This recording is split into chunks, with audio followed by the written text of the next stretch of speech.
2 বছর ধরে চলছে সড়ক সংস্কারের কাজ। কোথাও কাঁচা রাস্তা, কোথাও বড় বড় গর্ত, আবার কোথাও খোঁড়াখুড়ির কারণে চলাচলের পথই নেই। চট্টগ্রাম মহানগরীর মধ্যেই এ যেন এক অবহেলিত জনপদ।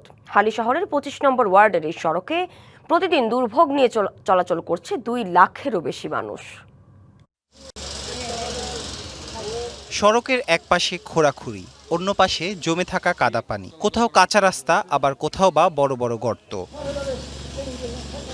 হালি শহরের 25 নম্বর ওয়ার্ডের বউবাজার, বড় পুকুর পাড়, বরফকল সহ কয়েকটি এলাকার সড়কের চিত্র এখন এমনই। প্রতিদিন এসব সড়ক ব্যবহার করেন শিক্ষার্থী থেকে শুরু করে চাকরিজীবী ও ব্যবসায়ীরা। ভাঙা রাস্তায় ব্যাহত হচ্ছে স্বাভাবিক চলাচল, জরুরি রোগী পরিবহনেও তৈরি হচ্ছে নানা প্রতিবন্ধকতা।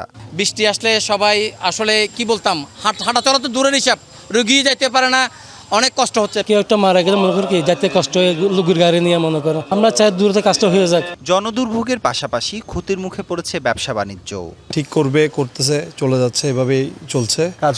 কয়েকদিন হয়, কয়েকদিন বন্ধ থাকে। তো বৃষ্টির কারণে আমাদের ভোগান্তি অনেক বেশি।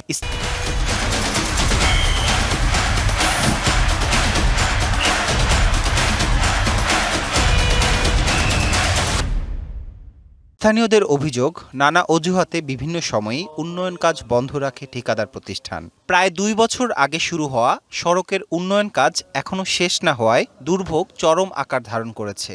ঠিকাদারি প্রতিষ্ঠানের গাফিলতি তো অবশ্যই যদি না হয় তাহলে আপনি তো এটা তো সামান্য কাজ, এমন বড় কোন প্রজেক্ট না যেটা আপনার 2.5 বছর লাগার কথা। এখানে টেন্ডার, শুধু টেন্ডার, এটা বলে টেন্ডার বলে, কাজের কাজ কিছুই হচ্ছে না, মানুষের কষ্ট। দ্রুত সড়ক উন্নয়ন কাজ শেষ করে এলাকাবাসীর দুর্ভোগ লাঘবে কার্যকর পদক্ষেপ নেওয়ার দাবি স্থানীয়দের।